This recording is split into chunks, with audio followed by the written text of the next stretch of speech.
Chapitre 3, vidéo 2. Grand 3, résoudre une équation du premier degré, c'est-à-dire trouver toutes les solutions d'une équation de ce type. Petit 1, résoudre une équation de base.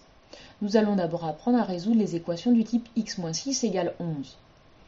Alors, résoudre une équation, ça va être la transformer pour avoir à la fin x égale une valeur. Pour que x égale une valeur, il va falloir se débarrasser de ce qu'il y a à côté. Pour cela, on va utiliser la règle suivante. Si on additionne ou on soustrait un même nombre à ses deux membres, l'égalité reste vraie. C'est le principe de la balance. Lorsqu'on ajoute ou on retire la même masse aux deux plateaux, alors l'équilibre est préservé. Ici, nous allons donc faire le contraire de moins 6, nous allons ajouter 6 des deux côtés pour que l'égalité soit préservée.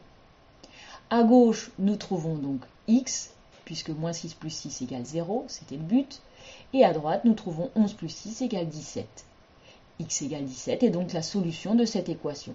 On peut vérifier, 17 moins 6 c'est bien égal à 11.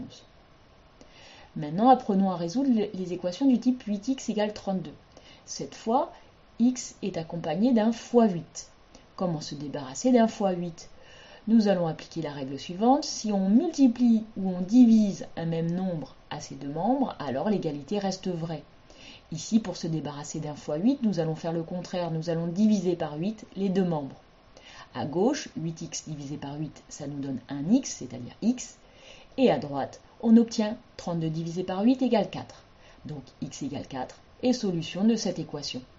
D'ailleurs, 8 fois 4 est bien égal à 32.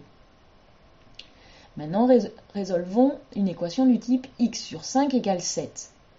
Donc cette fois, pour isoler le x, il faut se débarrasser d'un divisé par 5. Pour cela, nous allons faire le contraire, nous allons faire fois 5 sur les deux membres.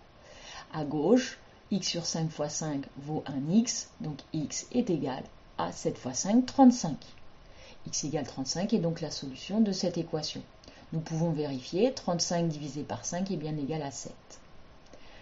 Enfin, nous allons résoudre les équations du type 8x plus 140 égale 468, qui est un mélange des équations que nous venons de voir.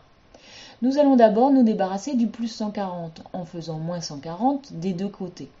On obtient donc comme voulu à gauche 8x et à droite 328. Il suffit maintenant de se débarrasser du fois 8 en divisant par 8 à gauche et à droite. On obtient un x, c'est-à-dire x, est égal à 41. X égale 41 est donc la solution de cette équation. Petit 2, résoudre une équation complexe. Voici une équation un peu plus complexe. D'abord, nous allons simplifier les deux membres. On voit qu'il y a une parenthèse, il faut s'en débarrasser. Devant cette parenthèse, on voit que le 4 est collé. Ça veut dire que c'est 4 fois la parenthèse. Il s'agit de distributivité. Nous allons distribuer le 4.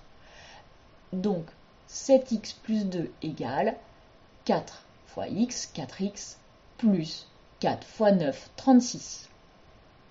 Maintenant, nous avons une équation où il y a des x à gauche et des x à droite. Donc nous allons d'abord mettre les x d'un seul côté. Pour cela, nous allons nous débarrasser des x d'un côté. En général, on se débarrasse des x du côté où il y en a le moins. Donc ici, il y en a 7 à gauche, 4 à droite, on va donc se débarrasser des 4x. Pour cela, on va soustraire 4x des deux côtés. À gauche, nous obtenons 7x moins 4x, c'est-à-dire 3x plus 2. À droite, nous obtenons 36, puisque les 4x moins 4x, eh bien, il reste 0x. Donc les x ont disparu. C'était le but. Maintenant, nous avons une équation que nous savons résoudre.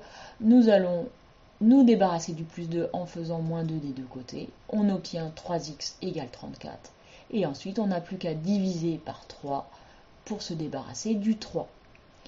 Nous obtenons x égale 34 sur 3. En tapant sur la calculatrice, je trouve 11,33333 à l'infini. L'écriture décimale étant infinie, je ne peux pas l'écrire.